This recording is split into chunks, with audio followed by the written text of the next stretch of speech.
آج کی اس محفل کے اندر جو شب برات کے حوالے سے ہم نے منعقد کی ہے اور چند ہی دنوں کے بعد وہ مبارک رات آنے والی ہے، وہ برکت والی رات آنے والی ہے، وہ فیصلوں کی رات آنے والی ہے، جس رات کو زندگی اور موت کے فیصلے ہوتے ہیں، جس رات کو آنے جانے کے یعنی پیدائش اور موت کے فیصلے ہوتے ہیں، جس رات کو شادی بیاہ کے فیصلے ہوتے ہیں، جس رات کو رزق کے فیصلے ہوتے ہیں، وہ برکت والی رات بہت قریب آنے والی ہے۔ لیکن یہاں میں آپ سے عرض کرنا چاہتا ہوں کہ ہم اپنے مسائل سے دوچار ہیں، ہمارے مسائل کا حل ہے کہاں؟ تو ایک بات میں آپ سے ضرور عرض کروں گا، میرے آقا صلی اللہ علیہ وآلہ وسلم کے پیارے دیوانوں، نہ اپنے مسائل کا حل مکمل طور پر ایجوکیشن میں ہے، نہ مکمل طور پر دولت میں ہے، نہ مکمل طور پر عزت میں ہے، نہ مکمل طور پر شہرت میں ہے، نہ مکمل طور پر سیاست میں ہے، نہ مکمل طور پر ریاست میں ہے۔ ہمارے مسائل کا حل صرف ایک چیز کے اندر ہے اور اسی پر ہمیں توجہ کرنا ہے، اور اس کو کہتے ہیں رجوع اللہ۔ اللہ کی طرف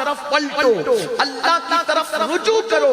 جس دن مسلمان اپنے اللہ کی طرف رجوع کرے گا، سارے مسائل حل ہوتے ہوئے نظر آئیں گے۔ اللہ اکبر، مسلمان سب طرف جا رہا ہے، اللہ کی چوکھٹ کی طرف نہیں آ رہا ہے، اللہ کے در کی طرف نہیں آ رہا ہے۔ کچھ مسلمان تو یہ سوچتے ہیں کہ ہم اللہ کی طرف جائیں گے تو وہ ہمیں معاف بھی کرے گا کہ نہیں کرے گا، اللہ کی طرف جائیں گے تو وہ ہمیں محبت دے گا کہ بھی نہیں دے گا۔ معاذ اللہ، اچھی طرح یاد رکھنا، پوری کائنات کے اندر کوئی کس سے اتنا پیار نہیں کر سکتا جتنا اپنا اللہ ہم سے پیار کرتا ہے، ہمارا رب ہم سے محبت کرتا ہے۔ اللہ اکبر، میرے آقا صلی اللہ علیہ وآلہ وسلم کے پیارے دیوانوں، ایک مرتبہ کا واقعہ ہے، ذرا اس کو محسوس کرنا، اور پھر شب برات کے اندر، اس مبارک رات کے اندر، اس تصور کے ساتھ یا کسی رات میں اس تصور کے ساتھ ذرا اپنی اللہ کی بارگاہ میں رجوع کر کے دیکھنا، رب کی بارگاہ میں آہو بھوکا کر کے دیکھنا، رب کی بارگاہ میں آہو بھوکا کر کے دیکھنا۔ اللہ اکبر، امیر المومنین سیدنا فاروق اعظم رضی اللہ تعالیٰ عنہ ارشاد فرماتے ہیں، اللہ، ایک عورت جو ہے کنیز بن کر کے ایک جنگ کے موقع پر، ایک غزوے کے موقع پر ایک عورت کو جو ہے جنگی قیدی بنا کر لایا گیا۔ اس کی گود میں شیرخوار بچہ تھا، اس کی گود میں دودھ پینے والا بچہ تھا، اس کا بچہ کسی کے ہاتھ میں چلا گیا۔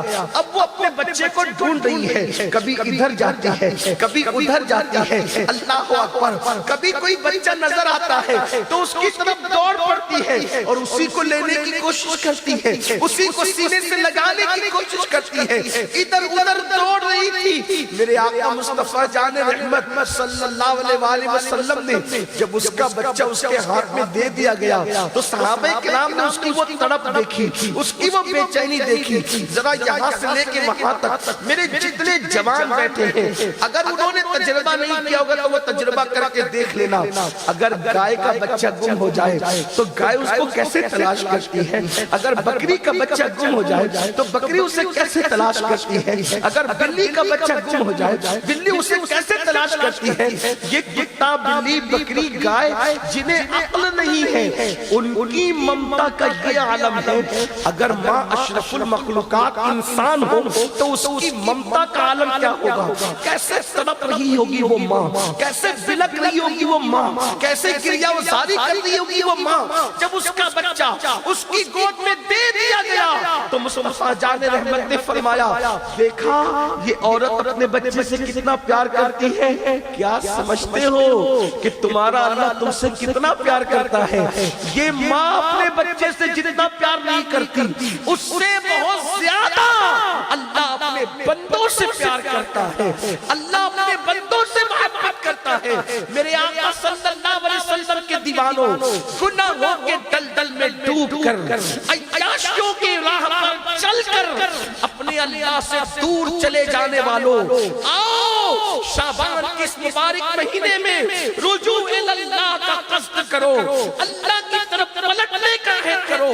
واللہ دنیا کا کوئی مسئلہ ایسا نہیں ہے جو میرے اللہ کے دروازے پر حل نہیں ہو سکتا، جو میرے رب کی چوکھٹ پہ حل نہیں ہو سکتا. ایک سفر میں اللہ کے حبیب صلی اللہ علیہ وآلہ وسلم جا رہے تھے, دیکھا ایک عورت چولہا جلا رہی ہے, آگ جلا رہی ہے. آگ جلاتے ہوئے وہ عورت عورتیں جب چولہا جلاتی ہیں تو اس میں پھونکتی ہے. جب وہ پھونکتی تھی تو اس کی گود میں بچہ تھا. جب آگ بلند ہوتی تھی تو وہ اپنے بچے کو چمٹا لیتی تھی. جب آگ بلند ہوتی تھی تو وہ اپنے بچے کو چمٹا لیتی تھی. یہ منظر دیکھ کر اللہ کے رسول رک گئے. اس عورت نے کہا کہ آپ کون ہیں؟ تو حضور اکرم صلی اللہ علیہ وآلہ وسلم نے فرمایا میں محمد ابن عبداللہ ہوں. اس نے کہا اچھا آپ ہی اللہ کے رسول ہیں؟ آپ ہی اللہ کے رسول ہیں؟ آقا نے فرمایا ہاں. اس عورت نے کہا میرے ماں باپ آپ پہ قربان یا رسول اللہ, یا رسول اللہ میرے ماں باپ آپ پہ قربان. پھر وہ کہتی آقا یہ بتائیں کہ اللہ اپنے بندے سے کتنا پیار کرتا ہے. یہاں نمازی بے نمازی کا معاملہ نہیں, یہاں نیک اور بد کا معاملہ نہیں, یہاں ان پڑھ اور عالم کا معاملہ نہیں. مطلقاً پوچھا جا رہا ہے اللہ اپنے بندے سے کتنا پیار کرتا ہے. میرے آقا فرماتے ہیں اے خاتون تو اپنے بچے سے کتنا پیار کرتی ہے؟ تو اپنے بچے سے کتنا پیار کرتی ہے؟ اس سے بہت زیادہ میرا اللہ اپنے بندوں سے پیار کرتا ہے. آخر وہ عورت تھی, وہ عورت تھی, کہنے لگی آقا مگر آپ تو کہتے ہیں کہ اللہ اپنے بندے سے اتنا پیار کرتا ہے کہ ماں جتنا بچے سے پیار نہیں کرتی اس سے بہت زیادہ اللہ اپنے بندے سے پیار کرتا ہے. تو کیا کوئی ماں اپنے بچے کو آگ میں ڈالتی ہے؟ کیا کوئی ماں اپنے بچے کو آگ میں ڈالتی ہے؟ پھر اللہ اپنے بندوں کو آگ میں کیسے ڈالے گا؟ یہ سن کر اللہ کے رسول نے سب نیچے کر لیا اور اتنا روئے کہ حضور کی داڑھی آنسوؤں سے تر ہو گئی. جب میرے آقا علیہ الصلوۃ والتسلیم کے آنسو تھمے تو آقا فرماتے ہیں اے خاتون جیسے ماں اپنے بچے کو آگ میں نہیں ڈالتی میرا اللہ بھی اپنے بندوں کو آگ میں نہیں ڈالے گا. لیکن بندے خود ایسے کرتوت کرتے ہیں, بندے خود ایسے حالات پیدا کرتے ہیں, بندے خود ایسے معاملات پیدا کرتے ہیں جس کی وجہ سے وہ جہنم کے مستحق ہوتے ہیں. ورنہ میرے اللہ کا ارشاد ہے کہ اللہ تمہیں عذاب دے کر کیا کرے گا؟ اگر تم اللہ کے شکر گزار بندے بن جاؤ تو اللہ تمہیں عذاب دینا نہیں چاہتا, لیکن انسان خود ایسے حالات پیدا کرتا ہے. تو میرے آقا صلی اللہ علیہ وسلم کے دیوانوں اللہ ہم سے پیار کرتا ہے.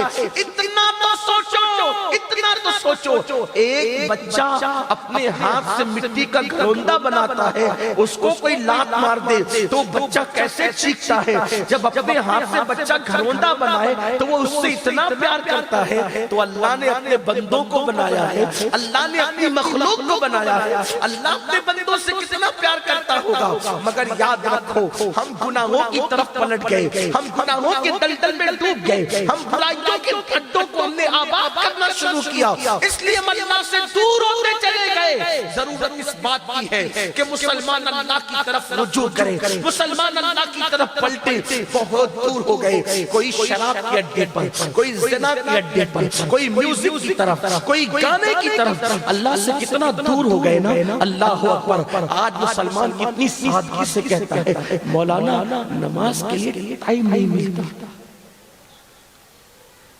کیا یہ کسی مسلمان کی بولی ہو سکتی ہے کہ نماز کے لیے ٹائم نہیں ملتا, دوستوں کے لیے ٹائم, بیوی بچوں کے لیے ٹائم, فلموں کے لیے ٹائم, موبائل کے لیے ٹائم, پکچروں کے لیے ٹائم.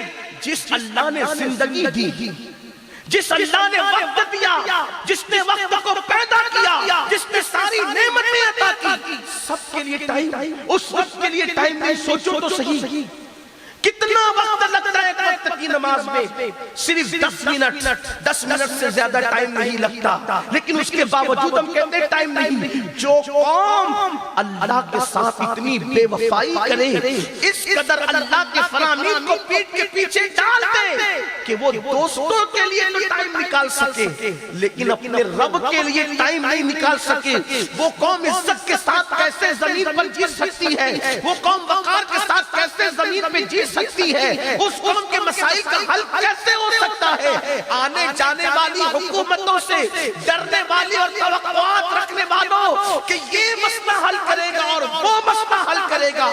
ہمارے مسائل نہ سیاسی لیڈروں کے دروازوں پر حل ہو سکتے ہیں اور نہ ہمارے مسائل باباؤں کے تعویذات میں حل ہو سکتے ہیں. ہمارے مسائل کا حل ہو سکتا ہے تو قادر قیوم کی بارگاہ میں ہو سکتا ہے. آؤ اسی کے آستھا پر، آؤ اسی کے در پر، آؤ اسی کے دروازے پر. اللہ اکبر. لوگ ڈنڈے مار رہے ہیں، لوگ قتل عام کر رہے ہیں، لوگ تمہیں تباہ کر رہے ہیں، لوگ تمہیں برباد کر رہے ہیں، پھر بھی اللہ کی طرف نہیں پلٹتے. ارے کم سے کم ایک کتے سے سیکھ لیا ہوتا زندگی گزارنے کا طریقہ. پالی والوں اگر تکلیف نہ ہو میرے جملے سے تو اس پر غور کرنا. بالخصوص میرے جوانوں سے کہتا ہوں، ایک کتے سے ہم نے درس عبرت لے لیا ہوتا. شراب کی اڈوں پر اپنی راتوں کو گزارنے سے پہلے، زنا کے اڈوں پر اپنی اوقات کو ضائع کرنے سے پہلے، فلم، میوزک اور حرام کاروبار کی طرف اپنے وقت کو لگانے سے پہلے ایک کتے کو تو دیکھو. کتے کو اس کا مالک صرف ایک روٹی کا ٹکڑا دیتا ہے، ایک روٹی کا ٹکڑا، لیکن وہ اپنے مالک کا درد چھوڑ کر کبھی کہیں نہیں جاتا. وہ پڑا رہتا ہے درد پر. کتا مالک کا درد چھوڑ کر کہیں نہیں جاتا اور جب تک وہ مالک کے دروازے پہ پڑا رہتا ہے کوئی اس کا کچھ نہیں کرتا. لیکن اگر کرتا کبھی غلطی سے مالک کا دروازہ چھوڑ کر کسی اور دروازے پر چلا جائے اور اس کی پیٹھ پر کوئی ڈنڈا مارے تو وہ کتا چلاتے ہوئے پھر کسی اور کے دروازے پر نہیں جاتا.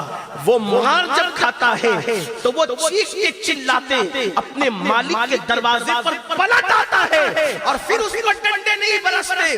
کتا بتا رہا ہے پہلے تو مالک کا در چھوڑ کر نہ جاؤ، اور اگر چلے گئے تھے اور تم پہ ڈنڈے برس رہے ہیں، تم پر مصیبتیں آ رہی ہیں، تم پر تکلیفیں آ رہی ہیں، تم پہ تنگ دستی آ رہی ہے، تو کسی اور دروازے کی طرف نہ جاؤ، اپنے اللہ کی طرف پلٹ جاؤ. وہ ایسا کریم ہے کہ اللہ اکبر جب کوئی بندہ اللہ کی طرف پلٹتا ہے، اللہ کی طرف پلٹتا ہے تو اللہ اس کو رد نہیں کرتا بلکہ وہ خوش ہو کر کے دامن کرم میں جگہ عطا فرماتا ہے.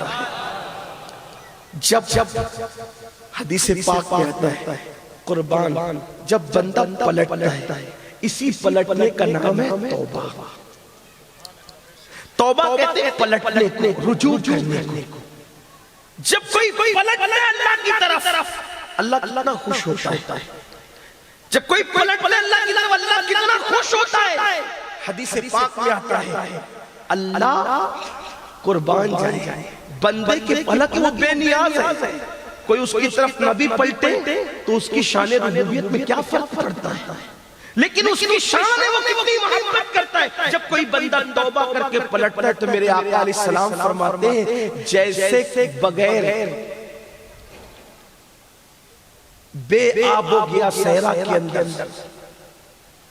جہاں پانی نہیں ملتا، جہاں کھانا نہیں ملتا، چٹیل میدان ہے اور کسی کی سواری پر کھانے پینے کا ساز و سامان لدا ہوا ہے اور اس لدے ہوئے ساز و سامان والا جانور سواری کا وہ بندہ اس سے اترتا ہے اور درخت کے نیچے آرام کے لیے لیٹ جاتا ہے اور جب وہ آنکھیں بند کر لیتا ہے اس کے سواری کے جانور کو کھڑا کر کے، اور جب آنکھیں کھولتا ہے تو اس کا سواری کا جانور جس پہ کھانے پینے کا سامان لدا تھا وہ گم ہو چکا ہوتا ہے. پھر وہ ڈھونڈتا ہے، تلاش کرتا ہے، بالآخر وہ نہیں ملتا تو اس کو ایسا لگتا ہے کھانا بھی گیا، پینا بھی گیا، اب اس میدان کے اندر موت کے سوا کچھ نہیں ہے. تو وہ مرنے کی نیت سے گویا کہ زمین پر لیٹ جاتا ہے اور آنکھیں بند کر لیتا ہے. یعنی مرنے کی نیت سے جب اس دور کی مثال دی گئی. آج تو جگہ جگہ پہ ڈھابے بنے ہوتے کھانے پینے کے، آج نہیں. اس دور کی مثال دی گئی، چٹیل میدان کے اندر پینے کا سامان گم ہو جائے تو آدمی کو موت کے سوا کچھ نظر نہ آئے. اب ایسے عالم کے اندر وہ بندہ موت کی نیت سے کہ چلو اب تو نہ کھانا ہے نہ پانی ہے, اس شکل میدان میں نہ سواری ہے, چلو مر جاتے ہیں. اب مرنے کی نیت سے اس نے آنکھیں بند کر لی, مگر جیسے اس کی آنکھ کھلتی ہے تو وہ اپنا سواری کا جانور کھانے پینے سے لدا ہوا اپنے پاس کھڑا ہوا پاتا ہے. تو گویا کہ اس بندے کو نئی زندگی ملنے پر کیسے خوشی ہوتی ہے, وہ بندے کو نئی زندگی ملنے پر کیسے خوشی ہوتی ہے, اس سے زیادہ اللہ اپنے بندوں کی توبہ پر خوش ہوتا ہے. اور جب کوئی بندہ توبہ کر کے پلٹتا ہے تو میرا اللہ فرماتا ہے گناہ کرنا تیرا کام تھا, اب توبہ کر لیا ہے تو تجھے بخش دینا میرے کرم پر ہے. حدیث پاک میں آتا ہے اگر کوئی بندہ 4000 سال تک کے گناہ کرے اور پھر اللہ کی بارگاہ میں توبہ کرے, کتنی پیاری حدیث ہے.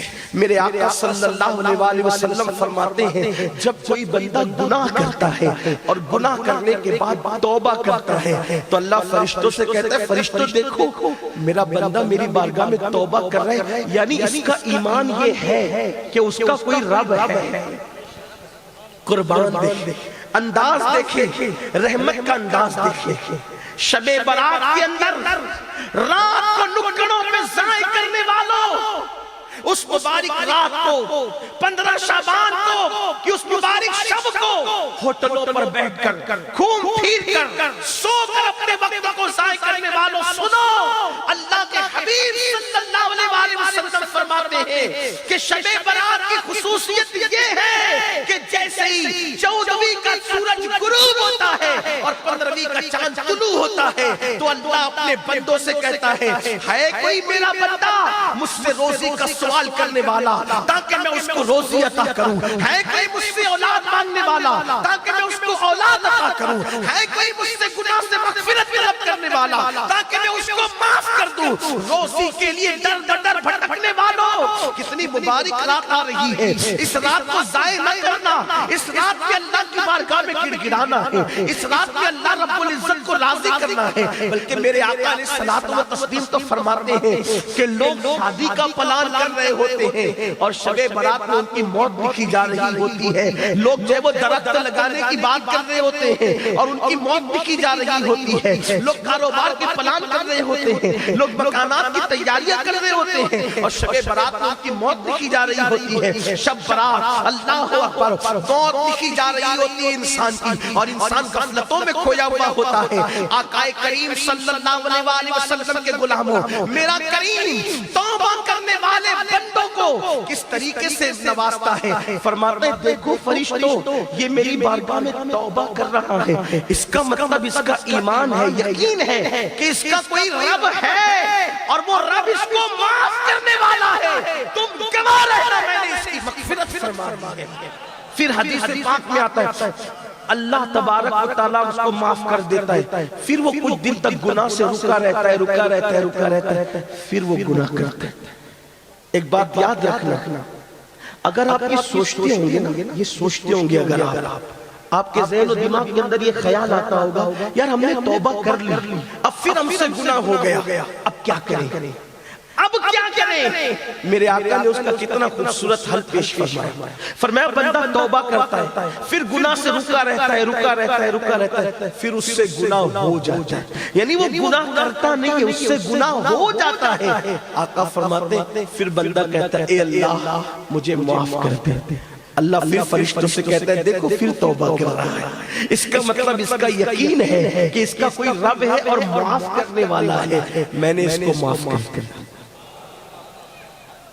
صحابہ کرام نے پوچھا یا رسول اللہ صلی اللہ علیہ وآلہ وسلم اگر بندہ اسی طرح توبہ کرتا رہے, معافی مانگتا رہے, توبہ کرتا رہے, معافی مانگتا رہے, توبہ کرتا رہے, معافی مانگتا رہے, تو اللہ اس کو کتنا معاف کرے گا. آقا کریم فرماتے ہیں اگر ایک دن میں وہ 100 مرتبہ گناہ کرے اور 100 مرتبہ توبہ کرے تو اللہ اس کو 100 مرتبہ معاف فرمائے گا. مگر کوئی آئے تو صحیح توبہ کی طرف. یاد رکھنا جہاں گناہ ہے وہاں فنا ہے، جہاں گناہ ہے وہاں بربادی ہے، وہاں تباہی ہے۔ یاد رکھیے لوگ توبہ کی طرف آنے کو تیار نہیں، اللہ نے گویا کہ ان سے توبہ کی توفیق چھین لی۔ اللہ جن سے ناراض ہوتا ہے ان سے توبہ کی توفیق چھین لیتا ہے۔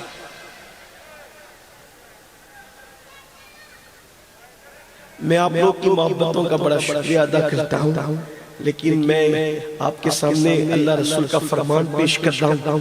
آپ لوگ شور کر رہے ہیں، یقیناً جگہ کم ہو گئی ہے، اس وجہ سے آپ ایسا کر رہے ہیں، لیکن اب کھڑے ہو کر کے جو سننا چاہے سن لیں، کیونکہ گفتگو تو آدھی ہو ہی چکی ہے۔ اب میں اپنی گفتگو سمیٹنے لگا ہوں، آپ غور سے دھیان سے تھوڑی دیر سن لیں۔ آپ نے بڑی خوبصورت محفل سجائی ہے، بس درود شریف پڑھ لیں آپ سب مل کر۔